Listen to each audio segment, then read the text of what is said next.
Dear student, already আমাদের যে YouTube channel quick career study YouTube channel, সেখানে তোমরা অলরেডি ম্যাথের ক্লাস পেয়ে গেছো, স্ট্র্যাটেজিকেরও ক্লাস লোড করা আছে, আর বিভিন্ন যে নোটিফিকেশনগুলো আউট হয় সেগুলোরও পরপর নোটিশ ছাড়া হচ্ছে। এসএসসি জিডির নোটিশ আউট হয়েছে রিসেন্টলি। আমরা এসএসসি জিডির কাট অফ অ্যানালাইসিস ওর ভিডিওটাও আপলোড হয়ে যাবে, ঠিক আছে। বাকি আরও বিআরওর একটা ভ্যাকেন্সি রিলিজ হয়েছে, সেটাও আপলোড করা হবে। বাকি রেলের ভ্যাকেন্সি রিলিজ হয়েছে, সেগুলো আপলোড হবে। যাই হোক, আজকে রিজনিং ক্লাস আমি বলছিলাম যে আমার ইউটিউব চ্যানেলে রিজনিং, ম্যাথ এবং জিকে তিনটি পোর্শনই আমি দেখাবো, ঠিক আছে। তো আজকে রিজনিং এর ফার্স্ট ক্লাস, তো আশা করি তোমরা দেখতে থাকবে এবং ভালোও লাগবে, ঠিক আছে। রিজনিং এর একদম বেসিক যে ক্লাসটা বা বেসিক যে জিনিসটা খুবই আমাদের প্রয়োজন হয়, সেটা হচ্ছে যে কোন আলফাবেটে কত নম্বর স্থানে রয়েছে, ঠিক আছে। সাধারণত পরীক্ষার খাতায় আমরা কি করি, পরীক্ষার আগে থেকে যে কোনো একটা পেজে আমরা সেটা লিখতে থাকি, A B C D E F G H I J, এরকম করে লিখতে থাকি, তাদের মানগুলো রাখি। আবার এক্সামিনাররা কি করে, সেটা যদি তোমাকে দেখে ফেলে, হয় ছাড়িয়ে দেয়, নাহলে সেটাকে কেটে দেয়, এরকম কিছু একটা করে। আর আমি বলবো এগুলো পরীক্ষায় কোনো রকম এইরকম কোনো চিটিং করার দরকার নেই। জাস্ট এমনি হার্ড ডেটা দেখলে তোমার মনে হয়ে যাবে কোন ডেটা, কোন কোন আলফাবেটে কত নম্বর স্থানে আছে, সেটা তুমি নিজে থেকেই মনে রাখতে পারবে। সাধারণত এ বি সি ডি ই পর্যন্ত আমাদের মনে থাকে, বাকিগুলো আমাদের মনে থাকে না, তাই তো। এ 1 নম্বরে, বি 2 নম্বরে, সি 3 নম্বরে, ই 4 নম্বরে, ই 5 নম্বরে, সি ডি, এ বি সি ডি, ডি 4 নম্বরে, ই 5 নম্বরে, এগুলো আমাদের মনে থাকে। আমি ডি পর্যন্ত মনে রাখি, ডি 4 নম্বরে আছে। তারপরে কি ই 5 নম্বর আছে। কিভাবে মনে রাখবো? ই ফর ইভিনিং যদি আমি মনে রাখি, ই ফর কি ইভিনিং। আমাদের সন্ধ্যে কটার সময় শুরু হয়?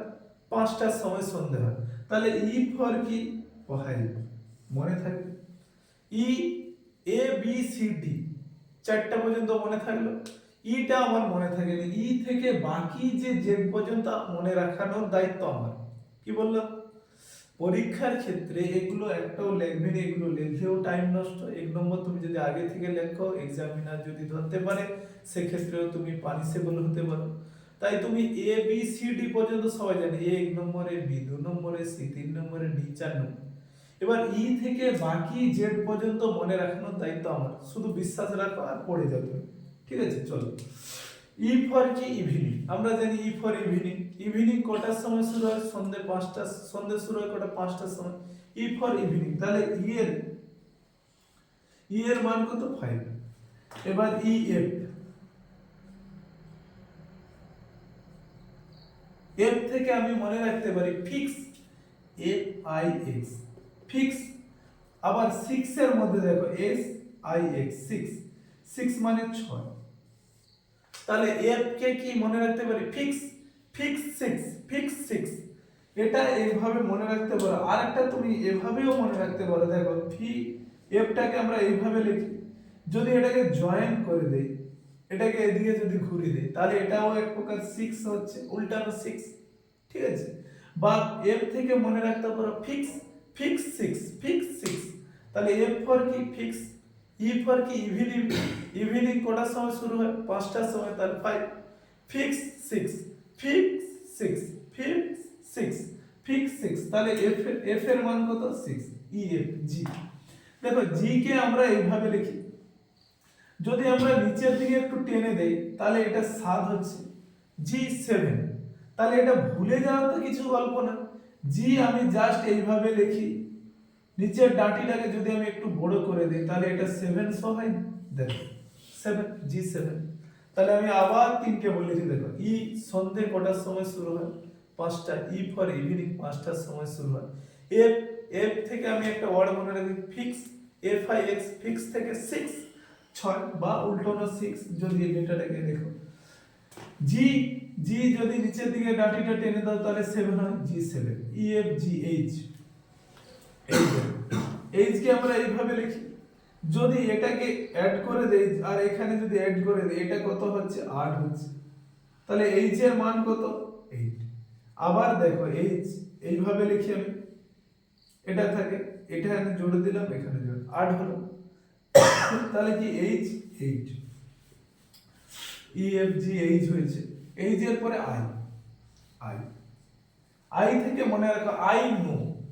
আমি যখন স্ট্যাটিক জিকে পড়েছিলাম সেখানে লেখা আছে 19, 19 থেকে আমার সব টিক্স ছিল কি আই নো মানে কি আমি জানি। এখান থেকে I know, K N O W, no, no থেকে নয়, তাহলে কে এর আই এর মান কত, আই এর মান কত, নয়। আই নো, আই নো, যে কোনো কেউ তোমাকে কিছু একটা জিজ্ঞাসা করলে কি বলো, আই নো আমি জানি, তাহলে আই এর মানটা কত, নয়। তাহলে কি হলো, ই এফ জি এইচ আই, আচ্ছা জি, যে এইভাবে লিখি। জিওফোন কিনতে গেলে দেখো জি আই ইউ, তাহলে জে এর মান কত, 10। জিও, জে ফর কি জিও, জিওর মানটা 10 হয়নি, আইটাকে যদি 1 ধরা হয় তাহলে কি 10। আই জে, কে, দেখো কে কে আমরা এইভাবে লিখি। এবার এটাকে যদি এক্সচেঞ্জ করা হয়, এইটা কি 1 হলো, আর এই যে এটা জাস্ট এইটা লিখি, এটাকে যদি আমি নিচের দিকে টেনে দিই তাহলে 1 আর একটা শো হয়, বা এই যে বাঁকাটা ছিল এটাকে যদি আমি সোজা করে দিই তাহলে 1 হয়, তাহলে কে এর মান এইভাবে আমার কত হলো, 11 হলো। আই যে কে এল, এল সাধারণত আমরা বলি যে আমার জীবনের 12 বেজে গেছে, 12 বেজে গেছে, কারণ জীবনের পরিসমাপ্তি বা অন্ত্যেষ্টি কালকে কি বলা হয়, 12 বলা হয়, 12 বোঝা। অনেকে গ্রাম্য ভাষায় এটা বলে 12 বোঝা হয়ে গেছে, আমার জীবনে 12 অবস্থা হয়েছে বা 12 বোঝা চলে গেছে। এর অর্থ কি, বা কারণ মারা গেলে আমরা 12 বোঝা কাঠ নিয়ে যাই, এর অর্থ কি না জীবনের পরিসমাপ্তি ঘটে। তাই প্রেমও করলেও ছেলে হোক আর মেয়ে হোক, এর পর কি লাভ, প্রেম করলে যে কোনো ছেলে সে যদি ভালো মেয়ে হয় তো ঠিক আছে, নাহলে প্রেম করলে কি জীবনের 12 বেজে যায়। প্রেম করে যদি ধোকা দিয়ে দেয়, লাভ, এল ও ভি, এল ফর কি লাভ, লাভ মানে কি প্রেম, প্রেম করলে কি জীবনের 12 অবস্থা হয়ে যায়, তাহলে এল এর মান কত, 12। আই জে কে এল, তারপরে এম কত, 13। কিভাবে মনে রাখতে হবে, হিন্দিতে একটা গান আছে মে তেরা হো যাও, মে তেরা হো যাও, তাহলে এম এর মান কত, 13। এখানে কি মে তেরা হো যাও, হো যাও, এম তাহলে কি হলো, 13। এম এর মান কি, 13, মে তেরা হো যাও, মে তেরা হো যাও। ধরো এত পড়াশোনা এত কিছু, তোমার গার্লফ্রেন্ডের কাছে তুমি কমিটেড আছো যে আমার এত কিছু পড়ানোর উদ্দেশ্য একটাই হচ্ছে কি মে তেরা হয়ে যাও, মানে আমি তোমার হয়ে যাব, ঠিক আছে। তাহলে আবার প্রথম থেকে তাহলে এই সারির প্রত্যেকটা জিনিস আমার মনে থাকলো। তাহলে কি এ, এ 1 এটা সকলের জানা আছে, বি 2 এটাও জানা আছে, সি 3 এটাও সবাই জানে, ডি 4 এটাও সবাই জানে, বাকিগুলো খুব মনে রাখা চালু। তাহলে ই, ই ফর কি ইভিনিং, ইভিনিং কটার সময় হয়, সন্ধ্যে 5টার সময় হয়। এফ থেকে মনে রাখতো ফিক্স, ফিক্স থেকে 6, ই এফ জি, জিটা আমরা এইভাবে লিখি, যদি নিচের দিকে এটাকে টেনে দিই তাহলে 7 হয়, ঠিক আছে, জি 7, বা জি 7 সামিটও হয়, ঠিক আছে, জি 7 সামিট হয়, তাহলে জি হলো এইচ। এইচটাকে আমরা কিভাবে লিখি, এইভাবে এইচ লিখি, যদি দু সাইড ব্লকেজ করে দেওয়া হয় তাহলে সেটা 8 হয়ে যাবে। তারপর ই এফ জি এইচ, তারপরে আই, আই এর থেকে কি মানে আই নো আমি জানি, আই নো আই জানি, আই এর কি 9। তারপরে কি জে, জে ফর কি জিওফোন, জিওটাকে আমরা কি লিখি, জে আই ইউ, এই আই এর যদি উপরে এই যে বিন্দুটাকে তুলে দেই তাহলে 1 সহ হয়, তাহলে জে 10 আই জে। তারপরে কি কে, কেটাকে আমরা এইভাবে লিখি, তাহলে এটা কি আমার 1, আর এই যে বাকিটা আছে এটাকে যদি সোজা করে দেই এটা 1 হয়, তাহলে কে ফর 11। আচ্ছা, লাভ, লাভে কি ছেলেদের 12 বেজে যায়, মানে খুবই করুণ অবস্থা, 12 কথার অর্থ হচ্ছে খুবই করুণ অবস্থা হয়ে যায়, তাহলে কি এল ফর কি 12, তারপর কি এম ফর কি 13, মে 13 হয়ে যাও, মনে থাকবে মে 13 হয়ে যাও, তাহলে এম এর মান কত, 13। এবার আমি যেভাবে বললাম জাস্ট ওইভাবে ঠিকসে মনে রাখতে পারে, কেউ কেউ আবার এই পদ্ধতিতে করে কি ই জ্যোতি, ই জে ও টি হয়, প্রত্যেক 5 5 করে ঘরেছে, ই 5 জে 10 এটা মনে আছে, ই কটার সময় সন্ধে হয়, 5টার সময়, ই, জে জিও, ও 15, ও পাপা, T20 আর Y25। এবার কেউ কেউ এভাবেও করে, কিরকম সাপোজ তোমাকে জিজ্ঞাসা করছে যে পি কত, বা তোমার পরীক্ষা লাগবে পি, তার মানে ও তো তুমি এখানে দেখতে পাচ্ছ 15, তার মানে 15 পরে ও পি এক ঘর, তার মানে 15 প্লাস 1 কত 16, এভাবেও করে। ধরো টি T20, তোমাকে জিজ্ঞাসা করছে এস, তার মানে এস কি টি এর আগে আছে, তার মানে কত 19 হবে। কিন্তু আমি বলবো এর থেকেও আমি আগে যে টিক্সটা বলছি সেটা অনেক ভালো, কারণ তোমাকে আমি তুমি এস ডেটা পাইছো মানে তুমি নিজেই খাতাতে দেখতে পারো যে এসটা জাস্ট ঘুরিয়ে দিলে নয়, মানে কত 19। আমি তোমাকে এখানে 5 লেখাইছি, তোমার অলরেডি মনে আছে ফর ইভিনিং সন্ধ্যেবেলা 5টার সময় শুরু হয়। আমি তোমাকে যে লেখাইছিলাম, যে ফর জিও মানে 10। তুমি তাই এটাও করতে পারো, আগের টেক্সটটাও করতে পারো। আচ্ছা চলো, তাহলে এম কি লাস্ট হলো মে 13, এম কি 13, টিক্স কি মে 13 हो जाओ, মে 13 हो जाओ। ঠিক আছে চলো, তাহলে এম এর পরে কি এন,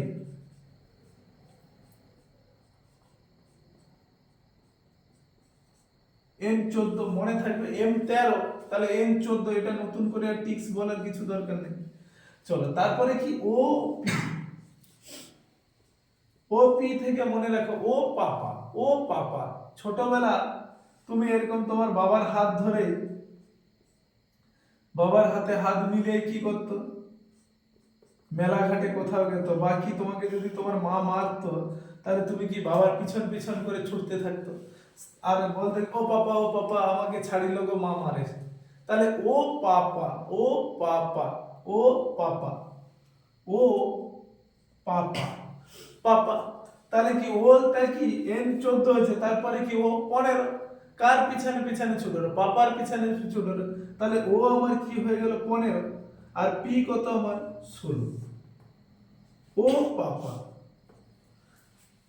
এম, আবার প্রথম থেকে বলি এম 13 মে 13 हो जाओ। এন এর পরে এম এর পরে কত এন 14 মনে থাকবে, 14 পরে কি ও পাপা, পাপার পিছনে কি বা বাবার পিছনে আমরা কি ফটফট ফটফট করে ছুটি দিই, বা কেন ছুটি দিই, কারণ মা মারে। তাহলে ওটা তাহলে কি আমার 15, পাপা পাপা পাপা করে ছুটি দিই, তাহলে 15 এর পরে নিশ্চয়ই কত 16 হবে। তারপরে আসো কিউ, কিউ ফর কি কোশ্চেন, QUESTION কোশ্চেন। তুমি পরীক্ষা দিতে গেছো, সাপোজ সেখানে কোশ্চেন খুবই কঠিন পড়ছে, হিন্দিতে কঠিনকে আমরা কি বলি খতরা। তোমাকে তোমার বন্ধু যে কোশ্চেন কেসা আয়া, তুমি তাকে কি বলো কোশ্চেন আয়া খতরা। তাহলে কিউ, কিউ ফর কি কোশ্চেন, কোশ্চেন থেকে এরকম আসছে খতরা, খতরা থেকে মনে রাখতে হবে 17। আমরা 17 কে হিন্দিতে কি বলি 17, 17 থেকে কি খতরা, খতরায় কি পড়ছে কোশ্চেন। তাহলে কিউ ফর কি কোশ্চেন, কোশ্চেন কেমন আসছে খতরা, খতরা মিন্স 17, খতরা 17, খতরা 17, কোশ্চেন কেমন আসছে খতরা আসছে, খতরা 17। ঠিক আছে কিউ আর,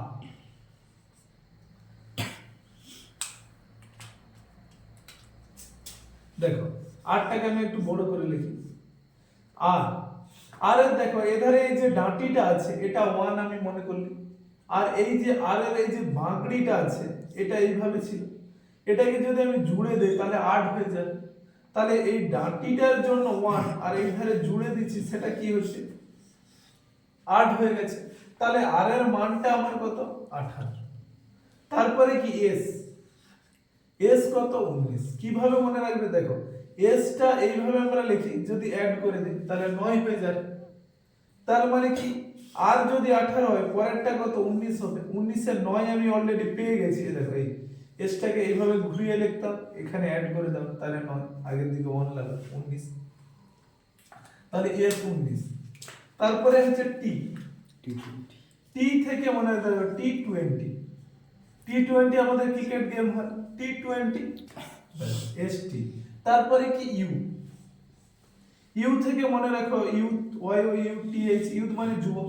আমরা যুবক হই কত সাল হলে, 21 সাল হলে আমরা যুবক হই।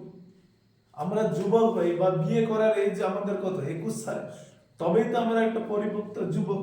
তাহলে ইউ ফর 21, ইউ ভি, ইউর পরে ভি, ভি কত 22, ইউ ভি। ডাব্লিউ, ডাব্লিউ কি 23। কিভাবে মনে রাখতে হবে? দেখো ডাব্লিউ কে যদি আমরা এইভাবে ঘুরিয়ে লিখি, এটা উল্টানো 3 হয়ে যাচ্ছে, তার মানে কত 23। ডাব্লিউ কত 23, ইউভি ডাব্লিউ। তারপরে কি X Y Z, X Y Z সবারই জানা আছে। জেড 26, তার আগেরটা 25, তার আগেরটা 24, এটা অলরেডি জানা আছে। এটা তিনটে দেখো এ বি সি ডি পর্যন্ত যেমন মনে রাখার প্রয়োজন নেই, এক্স ওয়াই জেড এটাও মনে রাখার দরকার নেই, বাকি সবগুলো মনে রাখতে হবে। তাহলে বাকি আমি এই পোরশন থেকে এই পোরশন পর্যন্ত আরো একবার বলে দিই। আমি এমটা পড়ছি এম 13, মে 13 হয়ে যাও, এন এর পর এম এর পরে কত এন, এন 14, এটা মনে থাকবে এম এন। তারপরে কি ও, ও পাপা, এন 14, এন এর পরে কি ও, ও 15, 15 আমরা কার পিছন পিছন 15, 15 থেকে আমার পিছন পিছন, পিছন টিক্স ছিল 15 কি আমার টিক্স আমি একটু আগে পড়ালাম যে 15 পিছন পিছন 15 টিক্স ছিল, 15 পিছন পিছন কাজের পাপা, তাহলে পি কত 16। তারপরে কি কিউ, কিউ থেকে কোশ্চেন, কোশ্চেন কেমন আছে খতরা, খতরা থেকে কেমন কি মনে রাখতে হবে 17 কিউ। তারপরে কি আর, আর এর দেখো আরটাকে আমরা এইভাবে লিখি, এই সাইডে কত 1 শো হলে আর আরটাকে জাস্ট এইভাবে জুড়ে দিলে কত 8, তাহলে আর 18। তারপরে কি আমার লিখি কি এস, এসটা এইভাবে লিখি জাস্ট ডাটিটা অ্যাড করে দিলে 9 হয়ে যাবে, তাহলে এস 19। তারপরে এস টি, টি থেকে মনে রাখতে হবে টি 20। তারপরে কি ইউ, ইউ কি আমরা ইউথ বা যুবক, পরিপক্ক যুবক বা আমাদের ছেলেদের বিয়ের ন্যূনতম বয়স কত 21, 21 ইউথ, আমরা পরিপক্ক যুবক কত হয় 21 সালে। ইউ ভি, ভিটা ইউর পরে U V, U V, V তার মানে কি 22। তারপরে কি ইউভি ডাব্লিউ, ডাব্লিউটাকে আমরা এইভাবে লিখি, যদি একটু এইভাবে লিখি তাহলে দেখো এখানে 300 হবে, তাহলে ডাব্লিউ কত 23। বাকি এক্স ওয়াই জেড তোমরা নিজে থেকেই মনে রাখতে পারো। চলো, ওকে, থ্যাংক ইউ ফর ওয়াচিং।